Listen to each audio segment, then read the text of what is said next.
So you can tell there's no one in the sanctuary, so you know what that means. We're going to do our warm-up exercises this evening. So welcome. My name is Reverend Michael McMorrow. I'm the senior minister here at the Center for Spiritual Living in Granada Hills, California. I know, believe it or not, it is Casual Wednesday. So we are here to just get real and heal through this meditation service. I don't know about you, but I have been, oh yeah, I don't know if you can hear that. Can you hear that on the microphone? I heard it crack on. I thought it was the mic. That is my neck, folks. Yeah, so let's just start by loosening up le tronc. Roll and roll. Yeah. There's something about sitting in front of that computer, doing this for hours at a time. It's good for us just to loosen all that up, huh?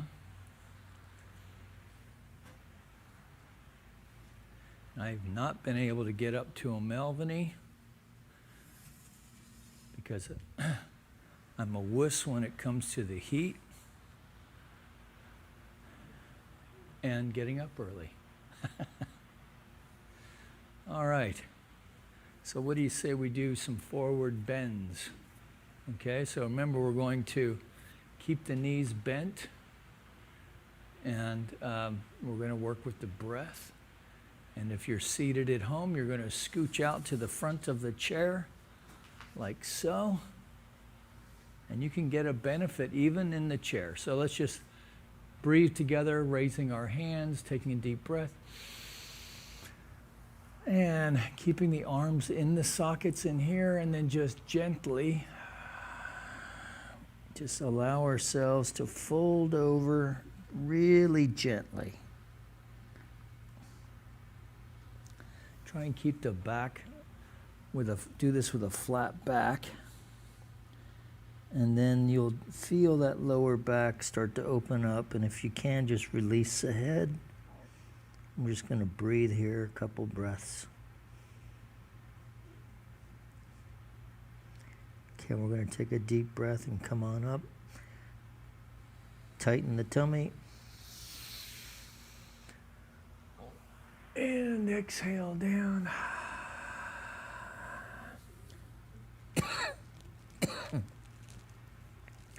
Grab the ankles, touch the floor.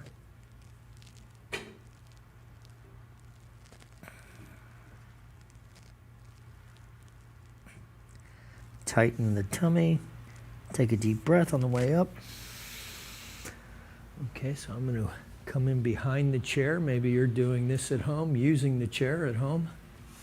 So arms up and then exhale down. And then we can put our hands on the back of the chair, bending our knees. Boy, if you can get into that, keeping that back flat, straight, you can feel that lengthen a little bit. Your back will thank you. All right, tighten the tummy, bend the knees. Breathing on the way up. And exhale down. Forward fold again.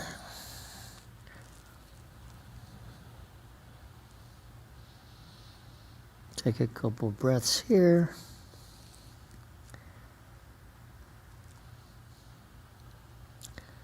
Bending the knees, tuck the tummy, breathing on the way up. And exhale down. All right. Now we're going to do some side stretches. Remember, we're just lengthening this side here. We're going to start by putting our right hand on our hip. We can do this seated also. Scooching out again. All right, and then just taking a breath. And just gently reaching over, And we're looking through the armpit to the far wall. We're just lengthening this side.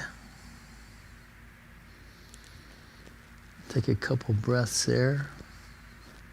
And you can see how even breathing stretches out the rib cage. Okay, exhale down. Take a deep breath. Exhale down. Okay, left hand on the left hip. Right arm down. Palm facing forward, taking a breath. And lengthening that side, looking through the armpit. I'm just stretching that lat muscle.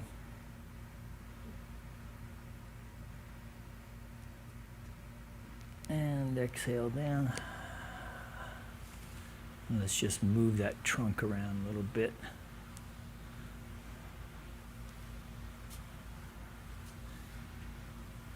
See Adam Ant move. Do, do, do, do, do, do, do, do, do, do, do. Is that Adam Ant? Who knows? Right? It's kind of sad that I know that actually. Okay, so right hand on the right hip, left arm down, palm facing forward, taking a deep breath.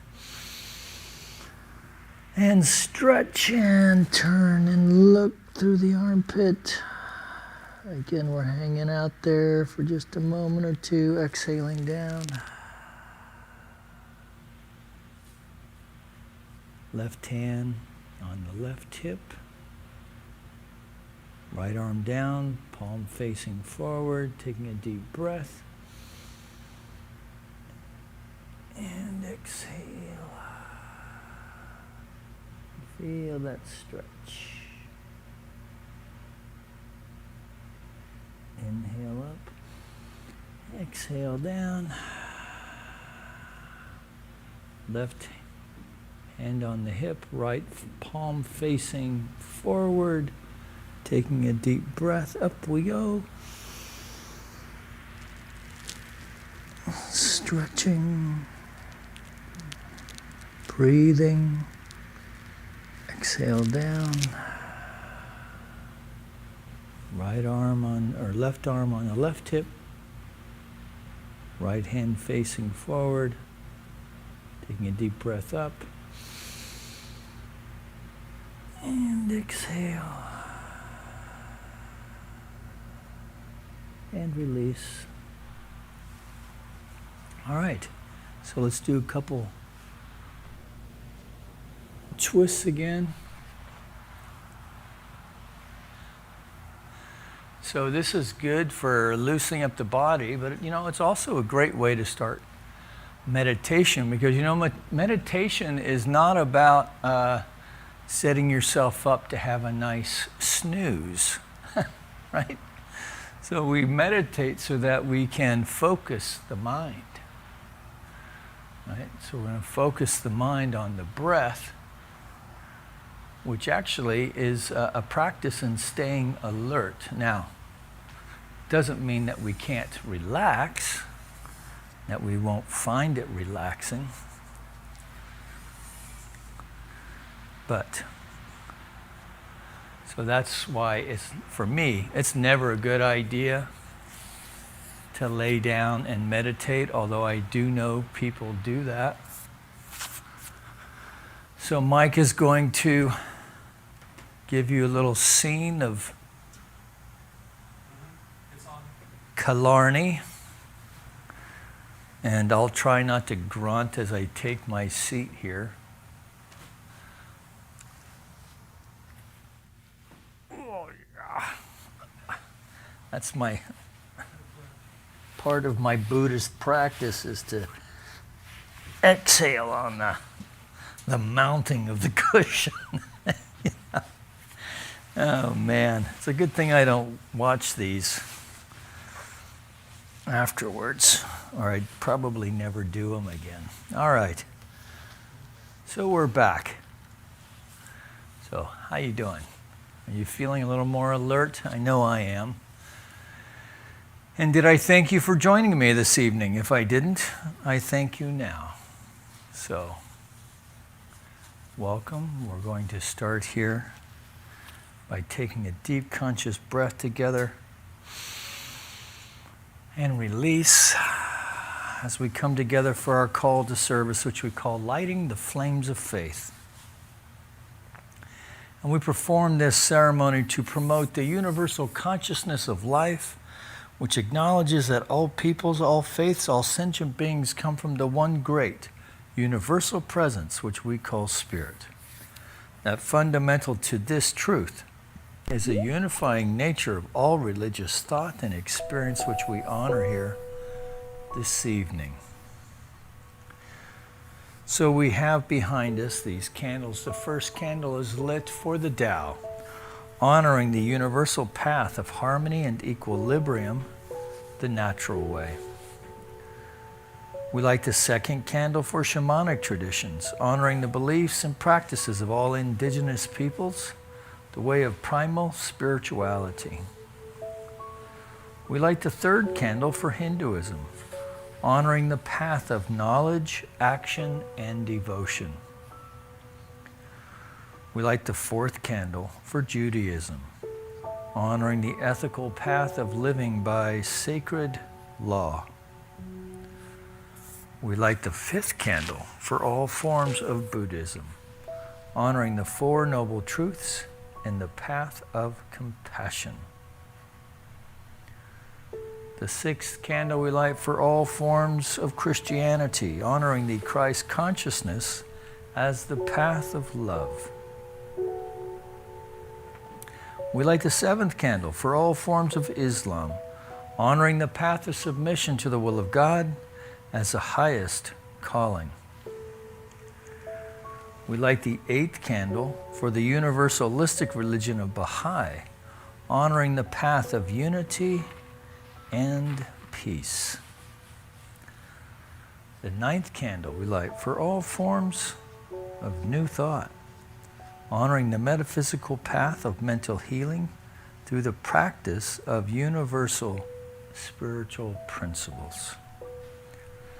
And the 10th candle we light for all those who are as yet unaware of the power and presence of Spirit in their lives, and for the space we hold for them here at our center, within our online community, and within our own hearts.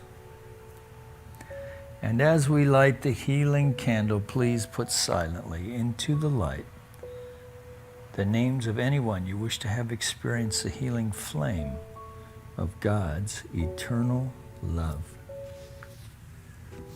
I'm thankful, so grateful. I'm one with the Spirit all around me. I'm thankful, so grateful. I trust in God. I surrender, I surrender. I'm one with the Spirit all around me. I surrender, I surrender. I trust in God.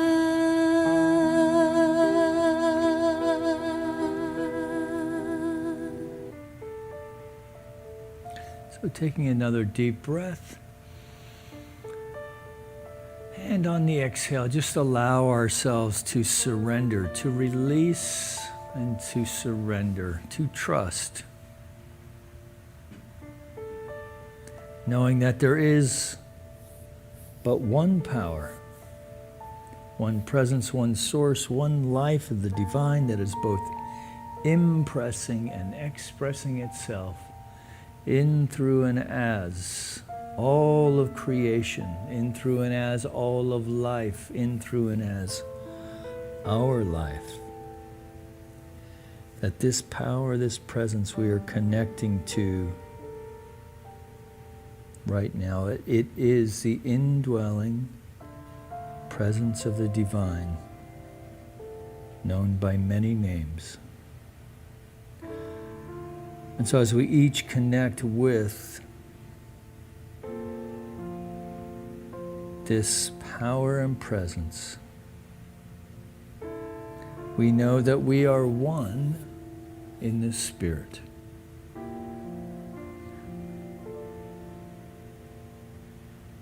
That we are open to whatever transpires this evening, even as we set our intention for this meditation. We release any attachment to the how or the what's next.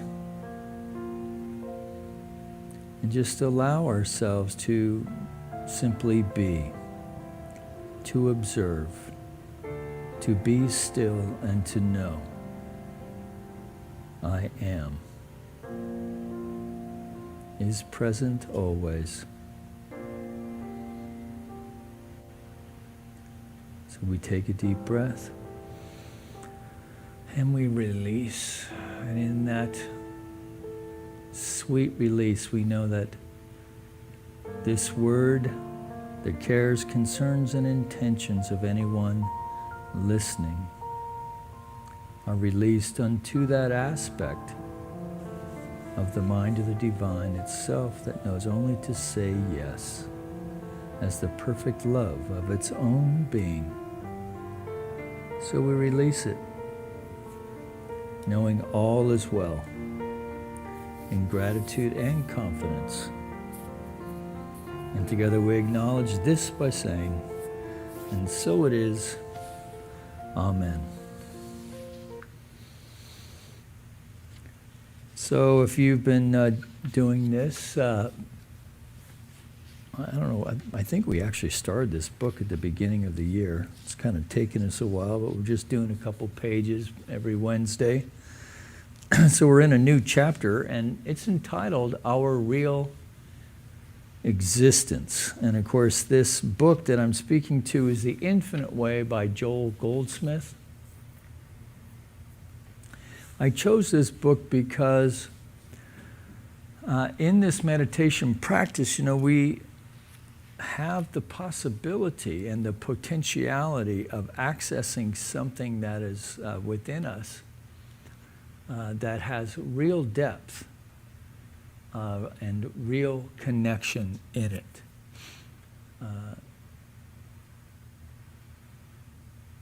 It takes practice to access it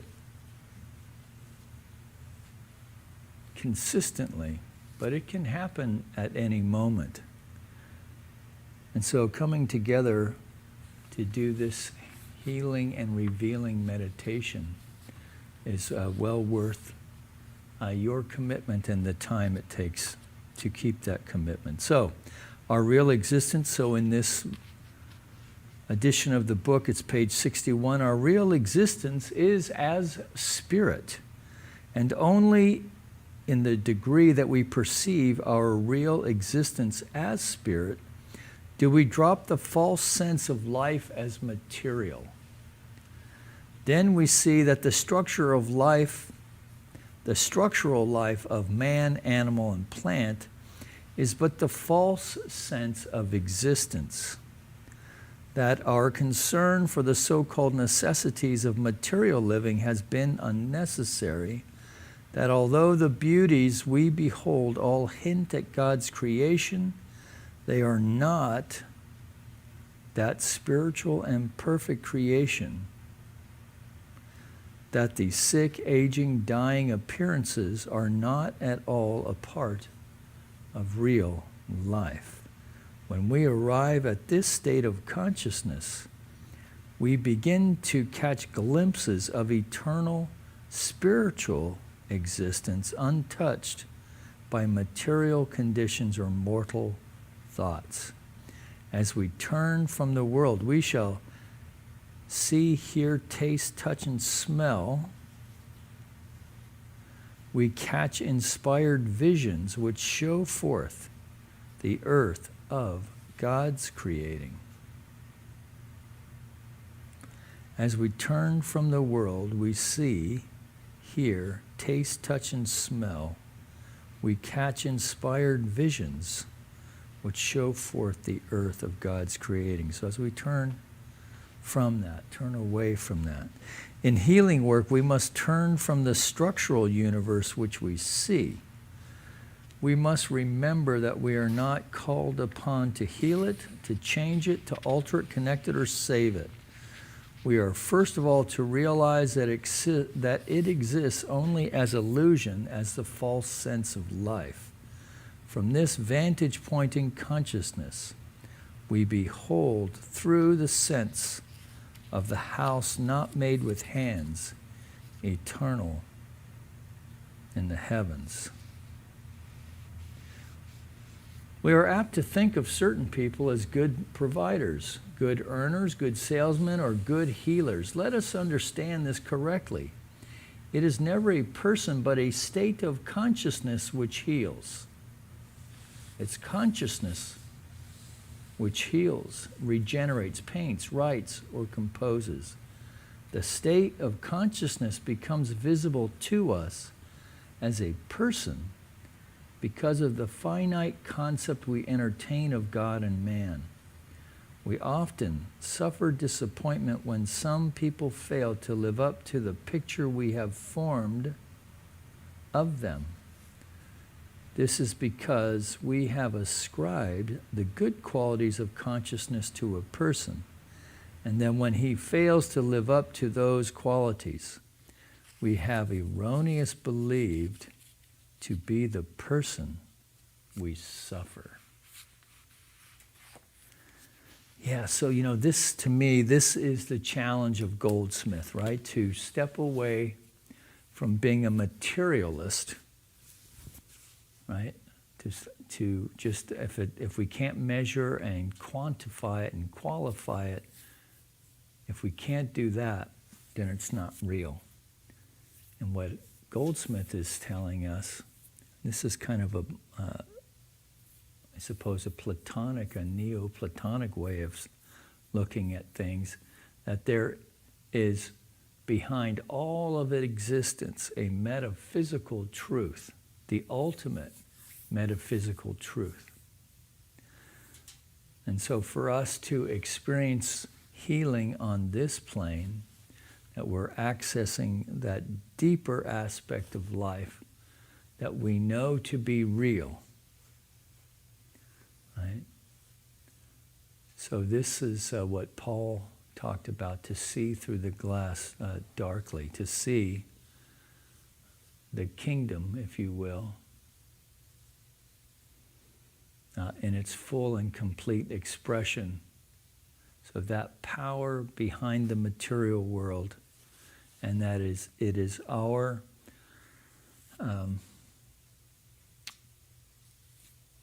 because we live in the world of form, we get stuck here. And we believe that this is the truth. What Goldsmith is encouraging us to do is to recognize that the world of the spirit is beyond the five sensory realm. So when we meditate, we have the opportunity to get glimpses of that existence beyond this existence. And it takes practice to get there. At least for me it does. So personally, I struggle with Goldsmith because I am very much anchored in this material world. That is one thing about being, having an interest in science, is that we can get snagged in the quantifying aspect of life. And as metaphysicians, right? So first, I think it's kind of a philosophical understanding of the great possibility. And then through spiritual practice, really what at least from my approach to things, is that I'm making space within my own thinking to allow the spirit realm, if you will, the expression of spirit, to make itself known to me in my life. And it does. It does. And sometimes I even know it's happening in real time. But usually it's kind of a rear view mirror experience for me. Could be different for you. No, I think Reverend Nancy kind of hangs out in that space. Right? She's a lot better at that. Me, I like to read the newspaper. But like she has told me many times, that Raymond Charles Barker also loved to read the newspaper, as I do, and as people did back in those days. But as he would read it, he would just say, I don't believe it. I don't believe it. I don't believe it. This is what Goldsmith is speaking to. So we recognize that in a world of form, these things are happening, but there's a greater truth and a greater reality behind all of it. So that ultimately life, again, one more time, life is consciousness. And as we cultivate our consciousness, we have a deeper experience of life because we're accessing life from that deeper realm. So, and this is one of the reasons why we meditate. So why don't I stop talking and we can start meditating. All right, so let's just start by taking a deep conscious breath. And release.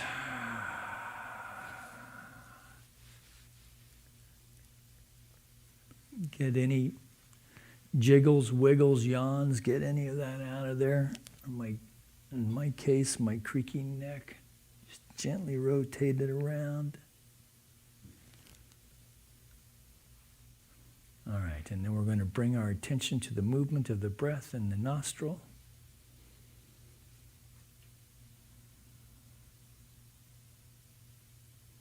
And we're using that sensation to still the mind.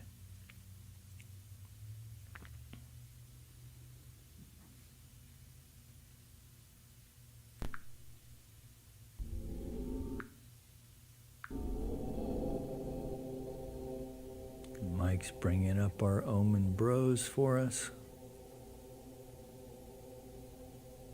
Just as a little white noise. Or you are welcome to Om away.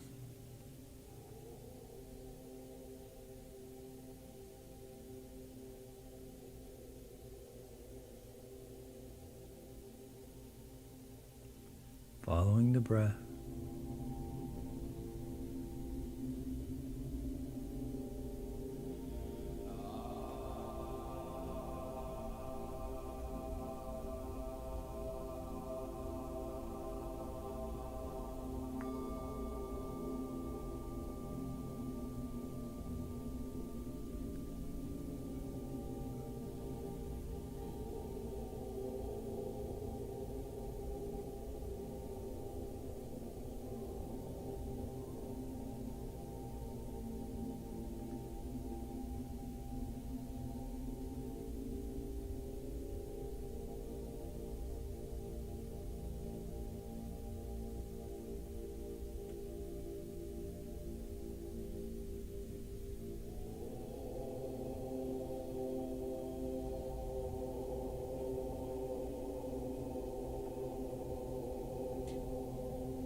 See if you can detect the movement of the breath on the exhale on your upper lip.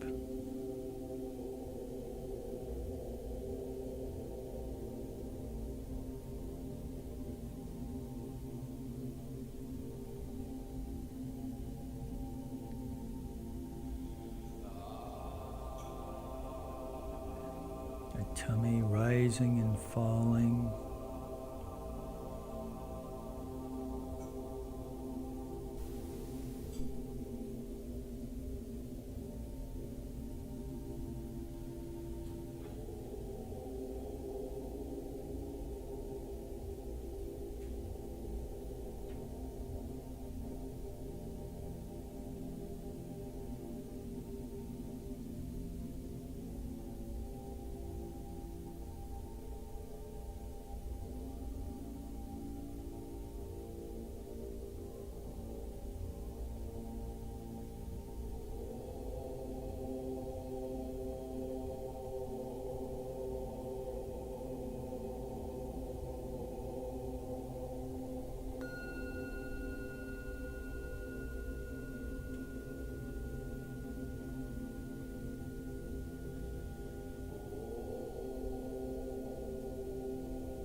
So we bring our attention gently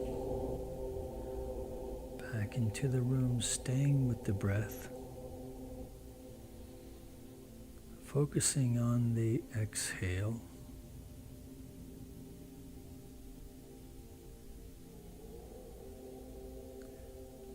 And imagine with me that in your heart center, the flame of the divine resides. And so with each in-breath, we are fanning that flame.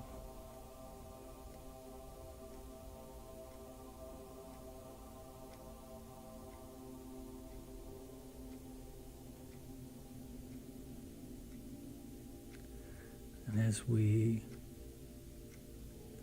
know that the light of the divine is everywhere present, that in the very breath we take, the light of the divine is present. And so that light commingles with the light within. And in that exchange of energy, we release that which is no longer needed.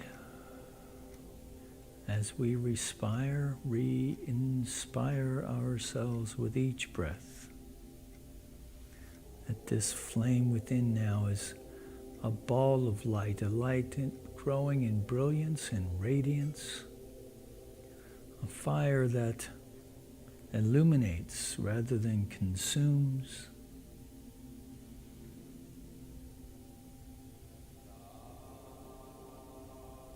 With each in-breath, this ball of light now is expanding and contracting. With each in-breath expanding, and then as we exhale, it retreats just a wee bit, always expanding. The very light of the divine commingling with the light within, so that we have this ball of light now that extends beyond the body, torso, side to side, front to back, top to bottom. We breathe in light and then exhale. Exhale love. Breathe in light. Exhale love. With each in-breath now, we're feeling the heart center opening as we breathe in light and exhale love. And that this field of light continues to expand around us, that we are now sitting in this field of light and love.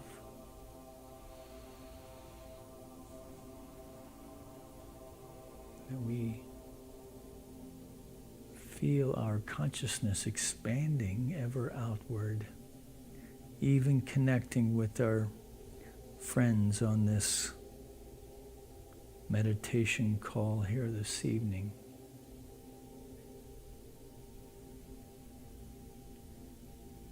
We are connected in a field of light, a field of love, a field of consciousness. And we feel the oneness in this moment.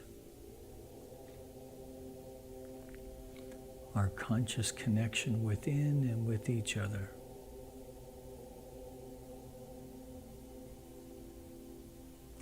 And so from this place of conscious unity with the one, then we know together that there is but one power, one presence, one source, one light, one life of the divine,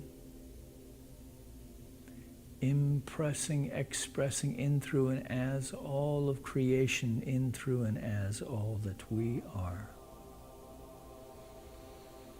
So we feel ourselves aligning with each breath with the energetic of spirit. That in this oneness of the divine we feel a subtle alignment of energy that every atom, every molecule, every cell, every organ, every muscle,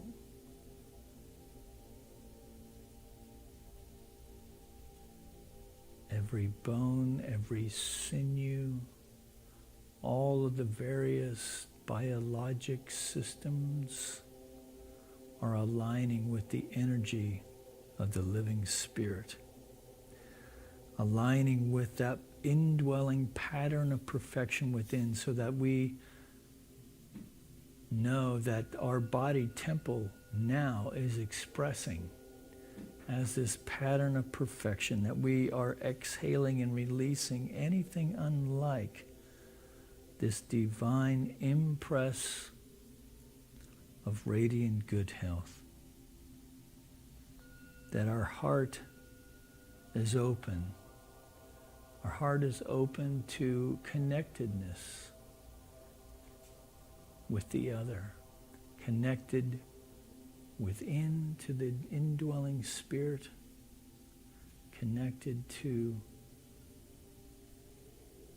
life, connected to the wellspring of life. So we experience love then as friendship, as connectedness. That this too, we breathe into it. That we feel that circulation, that reciprocity within the breath. That our mind is opening to new and dynamic and creative ideas that we are expressing as the creative impulse of life itself. That creativity has its way with us in this moment, setting the stage for something wonderful.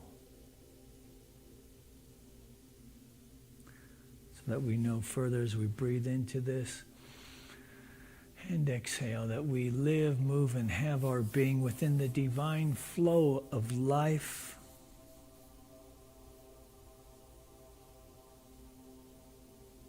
That we are experiencing life as a flow of good. So we breathe into this. And speak into this field now anything that we need, desire, long to see expressing.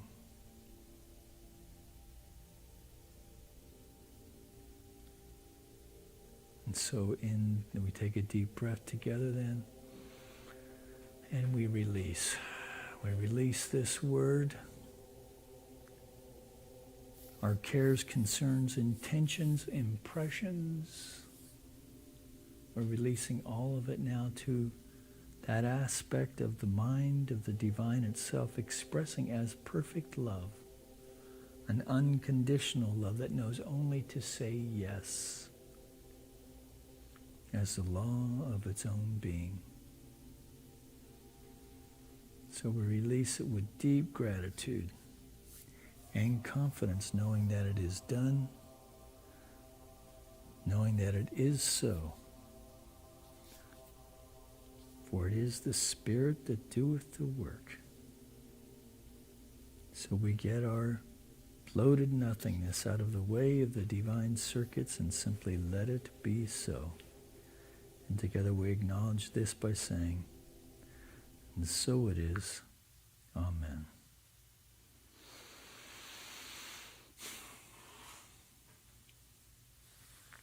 So if you are home and you happen to be local, we are allowing people into the sanctuary again on Wednesday nights. You can join us this Sunday. It's very simple.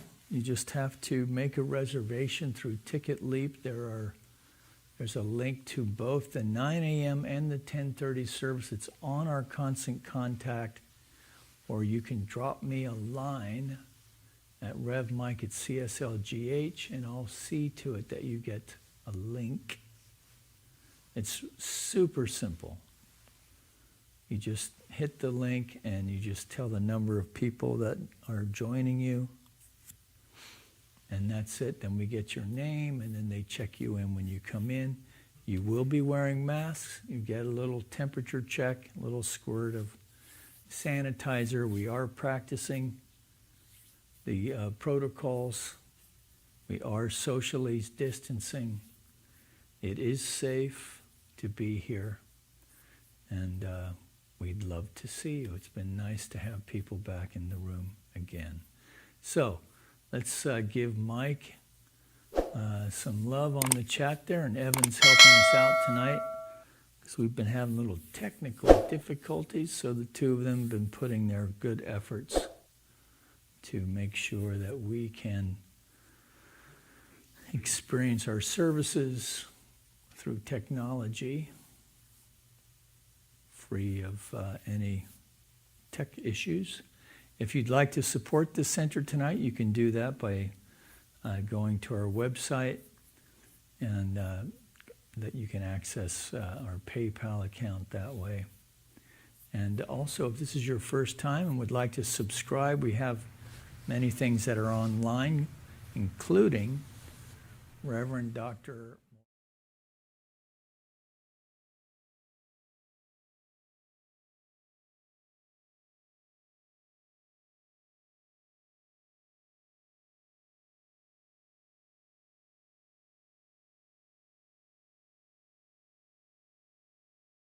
Will join us for that. So, time to go. So have a wonderful week. Peace and blessings. Know that you're loved, and maybe I'll see you on Sunday at 10:30. Okay, bye now.